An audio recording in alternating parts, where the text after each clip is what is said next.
This video is sponsored by SBO. இந்த SBO digital marketing நிறுவனம் உங்களுக்கு ஒரு அரிய வாய்ப்பை தராங்க. உங்ககிட்ட மொபைல் இருந்தால் போதும், ஃபேஸ்புக், இன்ஸ்டாகிராம், வாட்ஸ்அப் போன்ற சோஷியல் மீடியாக்கள் மூலமாக வீட்டில் இருந்தபடியே பகுதி நேரமாக சம்பாதிக்கும் அரிய வாய்ப்பை இந்த நிறுவனம் உங்களுக்கு தராங்க.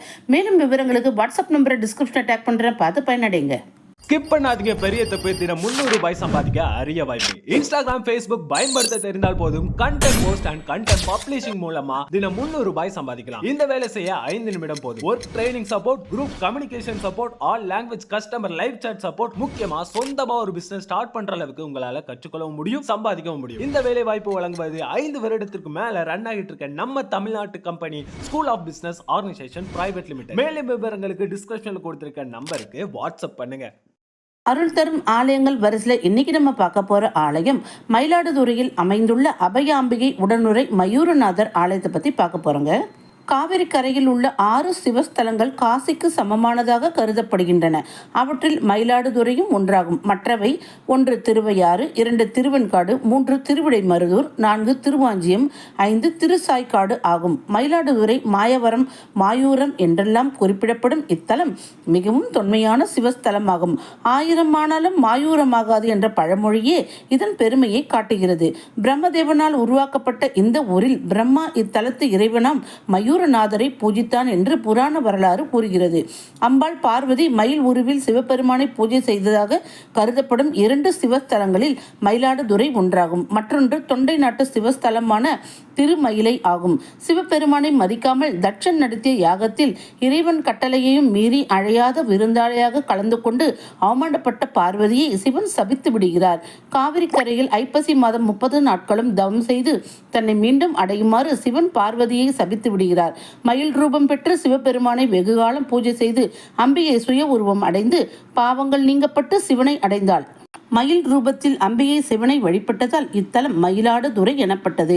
சிவ நிந்தனையுடன் செய்யப்பட்ட தட்சன் யாகத்தில் கலந்து கொண்ட தேவர்கள் யாவரும் தண்டிக்கப்பட்டனர். அவர்கள் தாம் செய்த பாவம் நீங்க மயிலாடுதுறை வந்து மாயூரநாதரை வழிபட்டு நலன் பெற்றனர். ஒருமுறை கண்ணுவ முனிவர் கங்கையில் நீராடச் செல்லும் பொழுது எதிரில் சண்டாள கன்னிகள் 3 வருகின்றனர். அவர்கள் கண்ணுவ முனிவரை வணங்கி தாங்கள் 3 கங்கை, யமுனை, சரஸ்வதி என்ற நதிகள் என்றும் தங்களிடம் நீராடிய மக்களின் பாவக்கரை படிந்து தங்கள் உருவம் இவ்வாறு ஆகிவிட்டது என்றும் கூறினர்.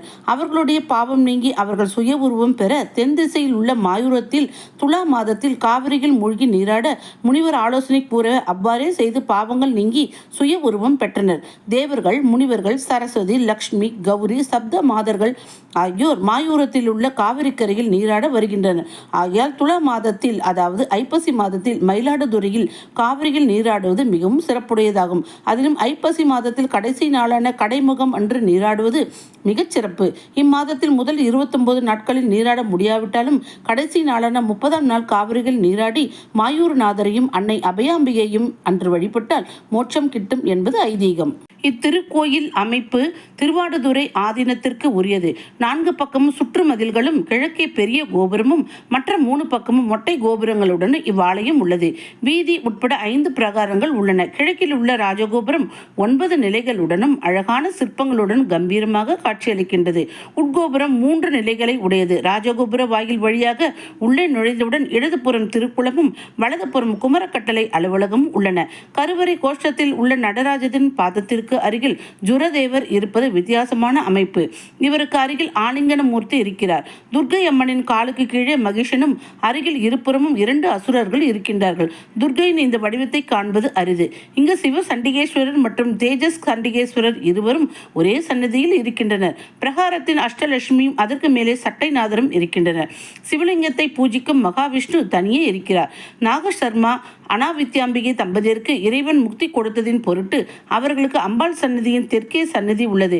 தம்பதியரை லிங்கத்தில் ஐக்கியமாக்கி முக்தி வழங்கிய இறைவன் அது மட்டுமின்றி அனைத்து தெய்வங்களையும் வழிபட்டு முடிந்த பின்பு உங்களையும் வழிபட்டால் மட்டுமே என்னை வழிபட்ட பலன் கிடைக்கும் என்ற வார்த்தையும் அவர்களுக்கு ஈசன் அருளினார். வாழ்வில் ஒரு முறையேனும் இந்த அற்புத தலத்தை சென்று தரிசித்துவிட்டு வரலாம். மீண்டும் அடுத்த பதிவில் சந்திப்போம். இது பக்தி பீட்ஸ் வித் மீ. இந்த சேனல் உங்களுக்கு பிடிச்சிருந்தால் லைக் பண்ணுங்க, ஷேர் பண்ணுங்க, சப்ஸ்கிரைப் பண்ணுங்க. நன்றி, வணக்கம்.